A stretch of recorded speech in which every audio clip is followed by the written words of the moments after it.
Good morning friends, welcome back to my channel. সকালবেলা একটা নতুন ভিডিও নিয়ে তোমাদের সাথে আবার চলে এলাম। তো ঘুম থেকে উঠে কিন্তু বাসি জামা কাপড় আমার ছাড়া হয়ে গেছে। তোমরা ভাবতেই পারো যে এরকম ফিতে দেওয়া নাইটি পরে আজকে কী করছি। হয়তো এখনও বাসি জামা কাপড় ছাড়িনি। অ্যাকচুয়ালি সেটা নয়, ঘুম থেকে উঠেছি অনেকক্ষণ, আর উঠে টুকটাক কাজ ছিল সেগুলো সেরেছিলাম। সেগুলো সেরে একবারে বাসি জামা কাপড় ছেড়ে নিয়ে কিন্তু আজকের ভিডিওটা স্টার্ট করছি। আর এত গরম যে আজকে মানে অন্য কোনো নাইটি বা চুড়িদার বা শাড়ি কিছুই পরতে পারলাম না। কদিন ধরেই তো ভীষণ গরম, কিন্তু আজকে আর সেই সকালবেলা উঠে সেগুলো কিছুই পরতে পারলাম না।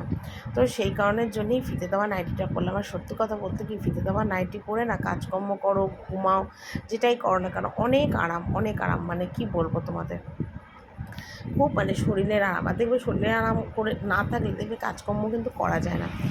আর এই নাইটিটা আমার আজ থেকে 5 বছর আগে, মানে আমার শ্বশুর যখন মারা যায় 5 বছরে, তখন আমাদের বাড়িতে একটা মাসি কাজ করতো, কাজের মাসি, সে দিয়েছিল এই নাইটিটা আমাকে একটা, আর আমার একটা ননদকে। তো দেখো সেই নাইটিটাও কিন্তু আজ 5 বছর ধরে রয়েই গেছে, ছেড়েও নি, নষ্টও হয়নি। মাঝে সাঝে পড়েছি গরমকালে রাত্রিবেলায়, কিন্তু এখন কি করব, উপায় নেই।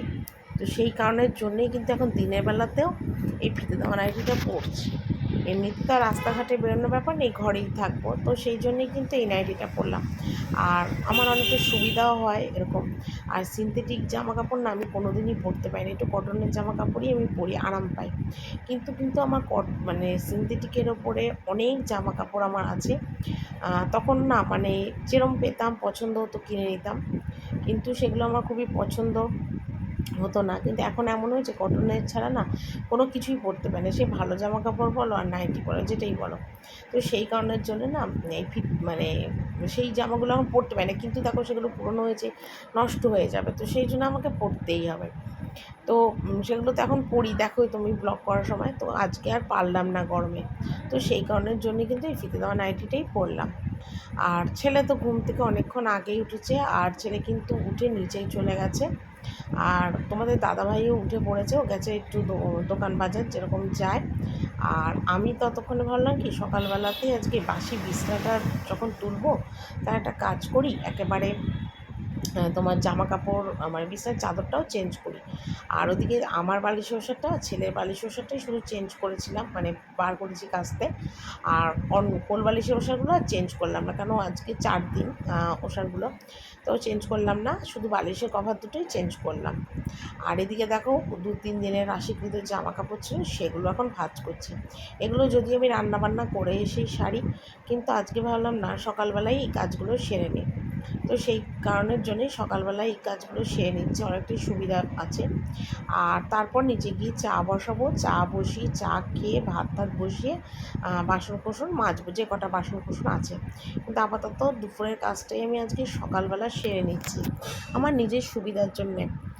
না তো অনেকটাই বেলা হয়ে যায়। সত্যি কথা বলতে কী বলো তো, রান্নাবান্না করে এসে না তখন আর ইচ্ছা করে না যে আবার এই বিছনায় চাদর তুলবো, জামা কাপড় ভাঁজ করবো, মানে ভালোই লাগে না, মনে হয় কি একটু স্নান টান করে একটু পাখার তলায় শুয়ে থাকি। আর যা গরম পড়েছে আর কি বলবো, সেই কারণের জন্যই না সকালবেলা সময়ও হলো, সুযোগ হলো, তো ভাবলাম না একবারে মানে কাজটা সেরেই নিই। তো সেই কারণের জন্যই কিন্তু এখন আবার এইগুলো সারছি। তো তোমাদের দাদাভাই কী কী বাজার আনবে জানি না, নাও আনতে পারে আজকে সবজি বাজার। তবে আজকে রান্না হওয়ার কথা আছে মটর ডালের বড়া। তো দেখা যাক কী হয়। যেটাই রান্না হোক না কেন তোমাদের কাছে সেটা তো অবশ্যই আমি শেয়ার করি, রোজই করি সেটা। তো এখানে জামা কাপড়গুলো কিছুটা ভাঁজ করে নিলাম, করে নিয়ে আবার বালিশ ওষুধ দুটো হাতে হাতে সঙ্গে সঙ্গে লাগিয়ে দিচ্ছি। আর এরমভাবে কাজ, সত্যি কথা সকালবেলাও যদি একটু ঘুরিয়ে পেঁচিয়ে কাজ করি না, মানে একটু শর্টকাটে কাজ করি বা বুঝে কাজ করি না, দেখবে সকালবেলা তো অনেকটা কাজ করে নিলে অনেকটাই হেল্প হয় গো, অনেকটাই মানে সুবিধা হয় আর কি। তো সেই কারণের জন্যেই না এই সকালবেলা করে কাজগুলো আর কি সেরে নিচ্ছি, অনেকটা সুবিধা হয়। তো এদিকে বালিশ ওষা টুষাগুলো করলাম, আর বাকি নাইটি জামা কাপড়গুলো একবারে ভাঁজ করবো। আজকে আর কিছুই রাখবো না, সব মানে ভাঁজ করে জায়গা মতন আর কি গুছিয়ে রাখবো। তো সারাদিন তো দেখো ওই কাজকর্ম করতে করতেই আমার দিন কাটে, যতটা পারি সবটাই তোমাদের কাছে শেয়ার করি আমি। তো এখানে দেখো রান্নাঘরে এলাম, আর এসে কিন্তু মানে মটর ডালটা জলে ভিজিয়ে দিয়েছিলাম, আর এদিকে দিয়ে দেখো সঙ্গে সঙ্গে টেবিলটা কিন্তু মুছে নিচ্ছি। কারণ বলো তো, টেবিলটা মুছে একবার ইন্ডাকশন ওভেনটা তুলবো, টেবিলের ওপর তুলে চাটা বসাবো। তো সেই জন্য ভাবলাম কি যে একবার টেবিলটা মুছে নিই। আর সারা রাত তো টেবিলটা খোলা থাকে, আর এত আমাদের বাড়িতে ইঁদুরের উৎপাত, আর কি বলবো, ইঁদুরের উৎপাতে মানে আর পারা যাচ্ছে না, এত ইঁদুরের উৎপাত।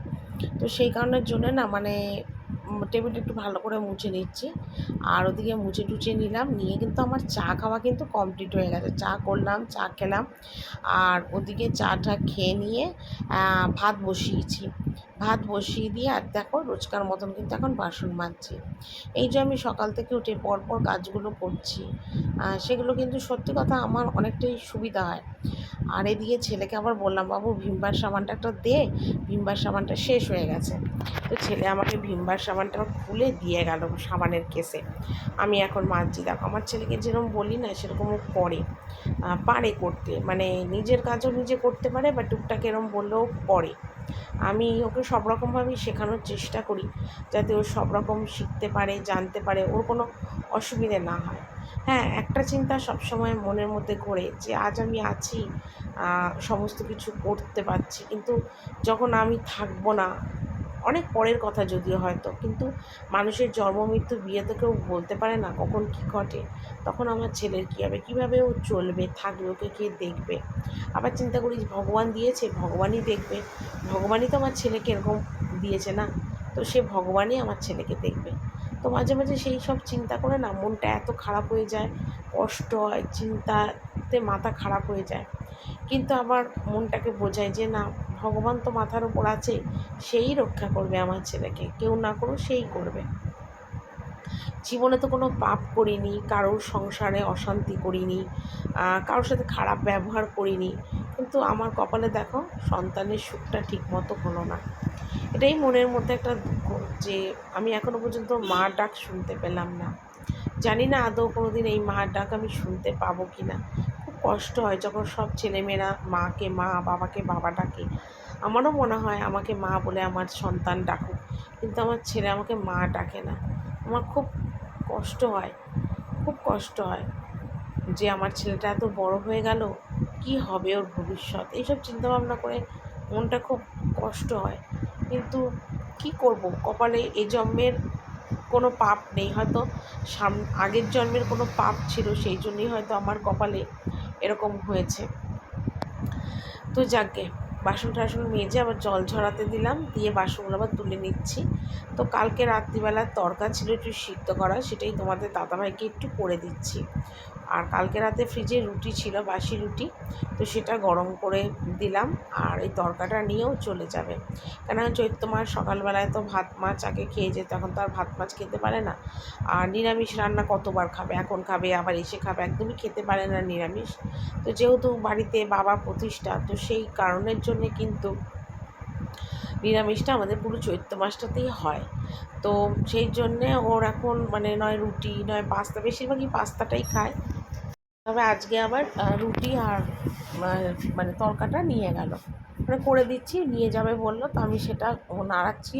আর ওটা করতে করতে ওদিকে কিন্তু আমি বাসনগুলো জল ঝরে গেছে সেগুলো আবার তুলে নিলাম হাতে হাতে। মানে যতটা পারি না ঝপাঝপ কিন্তু কাজটা সেরে নেওয়ার চেষ্টা করি, যাতে তাড়াতাড়ি হয় আর কি। তো এদিকে তারপরে দেখো মানে রান্না বলতে কি আজকে শুধু বড়ার রসাটাই হবে, আর কিছু রান্না হবে না। সত্যি কথা টানা নিরামিষ খেতে খেতে না মুখটা একদম নষ্ট হয়ে গেছে। তো বড়ার রসা মানে হ্যাঁ, মটর ডালের বড়ার রসা। তো ডালটা তো অনেকক্ষণ আগেই ভিজিয়ে রেখেছিলাম, তো এবার আমি আলুটা একটু কেটে নিচ্ছি। আর ওদিকে ছেলের কিন্তু খাওয়া দাওয়া হয়ে গেছে। ছেলেকে আজকে সব রকম সবজি দিয়ে একটু তরকারি করে দিয়েছিলাম, তো সেই তরকারিটা দিয়ে ওকে খাইয়ে দিয়েছি, আমিই খাইয়ে দিয়েছি। কারণ ওইসব তরকারি টরকারি ও খেতে চায় না, একটুখানি মানে চটকে টটকে খাইয়ে দিতে হয়। আর রুটি লুচি পরোটা এগুলো নিজে খায়, কিন্তু আদার্সগুলো না ও একদম খেতে চায় না। তো সেই কারণের জন্য ওকে কিন্তু আমার এই তরকারি হলে খাইয়ে দিতাম, তোকে খাইয়ে দিয়ে বললাম ওপরে চলে যা। আর যেহেতু আজকে বড়া রসা ঝোল একটাই পদ, তো সেই কারণের জন্যে আর অন্য কোনো ঝামেলা রইল না। আর এখানে শুধু আলু কেটে নিচ্ছি, বড়া তো শুধু যদি অন্য কোনো পদ রান্না করতাম তাহলে হয়তো আমি আবার আলু দিতাম না বড়ার মধ্যে, কিন্তু যেহেতু আজকে একটাই পদ সেই জন্য একটু আলুটা দিচ্ছি, পদটা তো একটু বাড়াতে হবে, সেই জন্যে আলুটা দিলাম। তো বেশি আলু দিইনি, দুটোই মোটে আলু দিয়েছি। তো এখন রান্নাবান্না করছি মোটামুটি। আর তোমাদের দাদাভাইকে একটু তরকা করে দিলাম, কালকে রাত্রিবেলায় তরকা হয়েছিল আর কিছুটা সিদ্ধ রেখে দিয়েছিলাম, বেশি হয়ে গেছিলো বলে সেই তরকাটা তোমাদের দাদাভাইকে। আর রুটি ছিল রাত্রিবেলার 5টা, অনেক রাতেই তো রুটি হয়, 11টা সাড়ে 11টা, সেই রুটি ছিল, রুটিটা গরম করে দিলাম আর তরকাটা একটুখানি রান্না করে দিলাম, সিদ্ধ তরকাটা, ওটা নিয়েও দোকান চলে গেল। আজকে আর পাস্তা টাস্তা কিছু খাইনি। আর আমি ভাত করলাম আর প্লেন আজকে রান্না মটর ডালের বড়া আলু দিয়ে ঝোল, ব্যাস, আর কোনো কিছু রান্না হবে না। আর একটু তরকা রাত্রিবেলায় রুটির আমার জন্য রেখে দিয়েছি, আর রাতে রান্না রাতে কী হবে সে জানি না আমি। আর এখন একটুখানি তরকারি করলাম, ওই তোমার পটল কুমড়ো বেগুন গাজর দিয়ে, ওই ছোটো বাটির 1 বাটির মতন, ওটা ওই শাশুড়ি আর ছেলে খাবে ভাত দিয়ে। আর এখন আমি মটর ডালের বড়া করব বলে এখানে দেখো মটর ডালের বড়াটা গুলে নিয়েছি আর আলুও কেটে নিয়েছি, এই যে প্লেন বড়ার রসার ঝোল। আর কিচ্ছু রান্না করবো না আজকে, কারণ সত্যি কথা চৈত্র মাসে টানা 1 মাস এত নিরামিষ খেতে খেতে মুখ পুরো নষ্ট, যার জন্য একদম খেতেই পাচ্ছি না, সেই জন্য প্লেনের বড়ার ঝোল ভাত, ব্যাস, আর কিছুই হবে না। আর মোটামুটি ওটা করলেই কমপ্লিট হয়ে যাবে। তো কড়াইতে তেল দিয়েছি, বড়াগুলো ভাজি, একটু বড়া ভেজে ছেলেকেও দেবো। চলো তোমাদের সাথে আমার পরে এসে কথা বলি।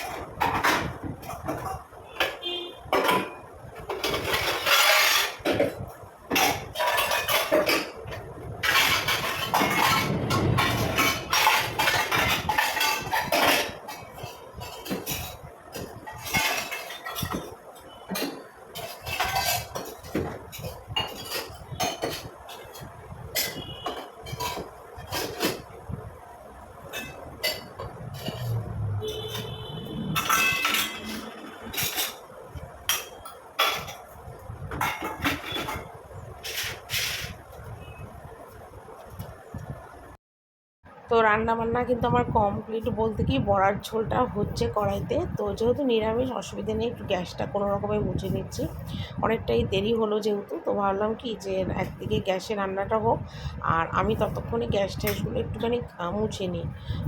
আজকে আর সাবান টাবান দিয়ে গ্যাস ট্যাস কিছুই মুছলাম না, প্লেন একটা ন্যাকড়া দিয়েই মুছলাম। তো ঘড়িতে মোটামুটি এখন কিন্তু 2টোর মতন না 2:30টার মতন বাজে।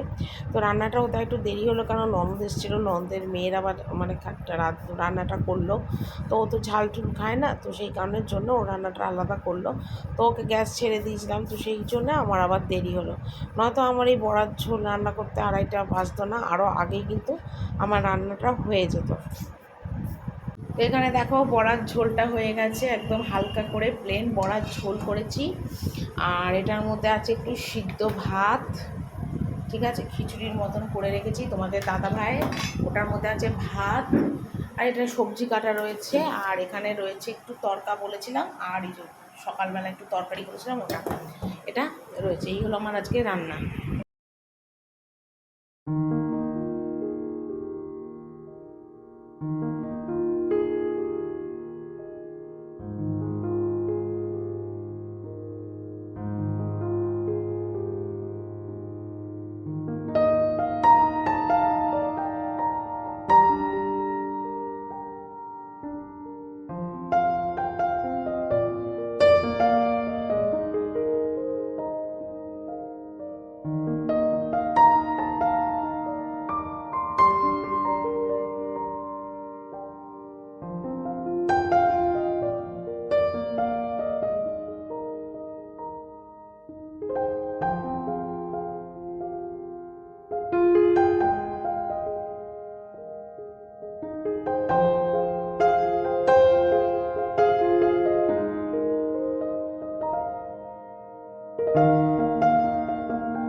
তো আমি ঘর মোছা হলো, আর মুছে নিয়ে কিন্তু এই জামা কাপড়ে আর এলাম না।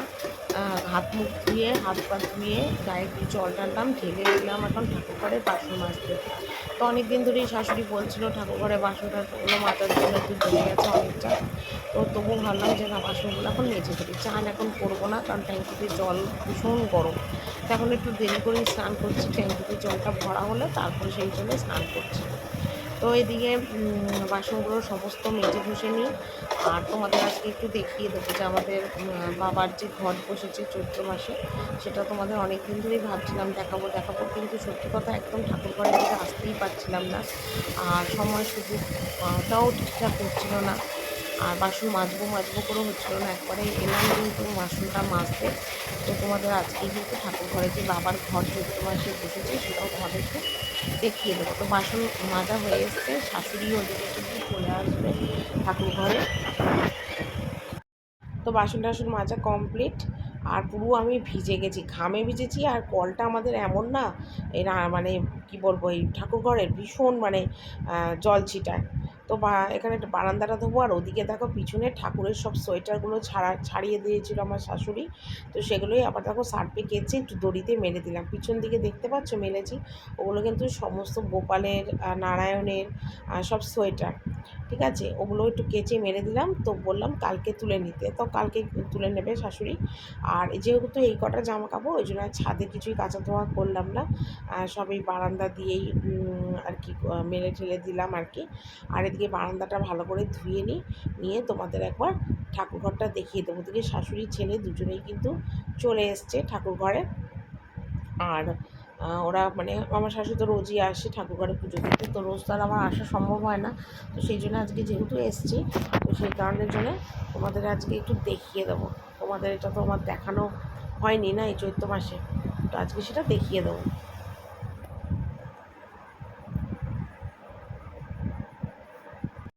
তো এই দেখো এখানে ঠাকুর ঘরের ছেলে চলে এসছে। আর এইদিকে দেখো বাবার ঘট যে বসানো হয়েছে, সেটা কিন্তু তোমাদের দেখাবো করে আর দেখানো হচ্ছিল না।